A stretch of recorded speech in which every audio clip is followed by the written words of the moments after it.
Microaggressions are statements, actions, or situations that result in direct or indirect discrimination against members of a marginalized group. Being half Mexican, a lot of the times in class, especially growing up, whenever there was a reference to a Spanish word or some sort of Spanish scene or Mexican movie, I would always get looked at and asked questions about the context or what exactly do these words mean or what does the movie mean. And it was hard for me growing up because I didn't know a whole lot of Spanish words. I didn't speak a lot of Spanish in my family, and that was really hard for me to communicate to my friends, letting them know I didn't really know what it was that they were talking about. Yeah, I think with my brother, I think he experiences it a lot more than I even realize, because with his special needs, it's not as obvious when you just encounter him, but he notices it. He'll come home and be like, I'm not as smart as the other kids in my class, or I'm different, or why am I different, or I'm never gonna be like other people. And so I think he catches it a lot more than our family even realizes.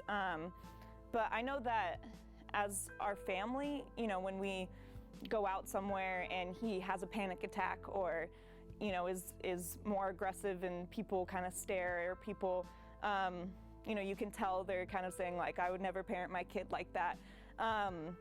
Those happen a lot for sure. Probably every time we go to a restaurant, we have to, kind of see if we really want to experience that. And really made people think that it was funny to point out that I chose a yellow iPod because I'm Asian and because of my skin tone.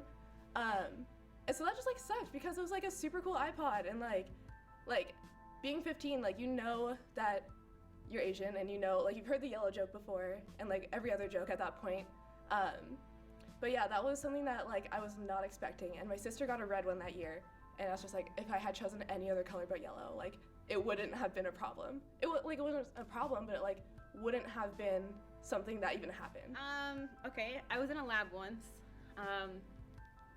and I didn't really know the lab instructor that much. I hadn't really spoken to her, but I'm asking her a question about my work, and right afterwards, she looks at me. She's like, "By the way, you have really nice light eyes for someone of your group," which was she doesn't know anything about me besides the fact that she can clearly see that I'm Muslim, and I think she kind of just assumed an ethnic group based on that, which was an entire problem in and of itself. Or she kind of sees Muslims as this homogenous ethnic or racial group, which is another problem.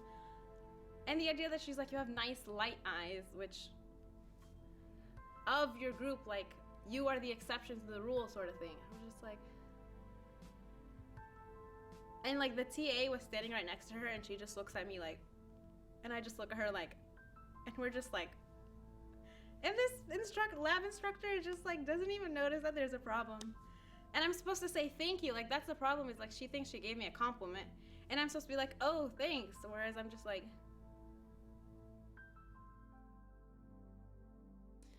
These subtle acts of racism, sexism, homophobia, etc. are parts of larger systems of oppression. Intent and impact are not the same thing. What you say isn't always what is heard. Even without hurtful intention, we need to recognize that our actions may have affected another negatively. If that happens, validate their experience, digest the situation, and educate yourself moving forward.